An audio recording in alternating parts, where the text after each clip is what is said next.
మాది గురిజాల నియోజకవర్గం పిడిగిరాళ్ళ మండలం. మేము పిడిగిరాళ్ళ గ్రామస్తులం. జగనన్న మేనిఫెస్టో గురించి చెప్తున్నాము. సామాన్యుడికి అతి దగ్గరగా ఉంది ఈ మేనిఫెస్టో. పెట్టిన పథకాలే కొనసాగింపు పెట్టాడు కానీ మీకు అది ఇస్తాను ఇది ఇస్తానని ఏది చెప్పలేదు. చేయగలిగిందే చెప్తున్నాడు, చేసేయే చెప్తున్నాడు, చేయగలుగుతున్నాడు. అలానే ప్రతిపక్ష నాయకుడు చంద్రబాబు చెప్పినట్టు మీకు బస్సులు ఇస్తాను, మీకు ఎక్కువ డిమాండ్ ఇస్తాను ఇట్లాంటివి చెప్పట్లేదు, చెప్పడు కూడా. దయచేసి ప్రతి ఒక్కళ్ళు అర్థం చేసుకొని గమనించి చంద్రబాబుకి జగన్కి మేనిఫెస్టోలో ఎంత వ్యత్యాసం వేరియేషన్ ఉందో ఆలోచించండి. ప్రజెంట్ సీఎం అయ్యిండి కూడా నేను అంత చేయలేను, ఇంతే చేయగలుగుతాను అని చెప్పగలిగాడంటే మన ఇంట్లో మూలధనం ఎంత ఉందో దాన్ని తెలుసుకోబట్టే చెప్పగలుగుతున్నాడు. చంద్రబాబు ఎక్కడో ఉండి కూడా నేను ఇది చేస్తాను అది చేస్తాను అన్నాడు. అలా కాదు.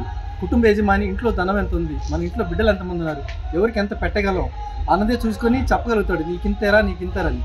అంతేని బయట వ్యక్తికి ఇంట్లో ఎంత ఉందని తెలియదు. అందుకని అతను నిన్ననే చెప్తాడు. దయచేసి ఇటువంటి మోసపూరిత మాటలు నమ్మకండి. ప్రజలారా ఆలోచించుకొని మీరే ఓటు వేయని కోరుతున్నాను. అమ్మఒడి కార్యక్రమం అనేది గతంలో ఇచ్చిన దానికంటే ఈసారి 2,000 రూపాయలు పెంచారు. దాని మీద కూడా పిల్లలు తల్లిదండ్రులు చాలా హర్షణీయంగా ఉన్నారు. అదేవిధంగా అవ్వాతాతలకు కూడా పెన్షన్ అనేది 5,000 రూపాయలు పెంచుతానని చెప్పారు. దాని మీద కూడా అవ్వాతాతలు సంతోషకరంగా ఉన్నారు.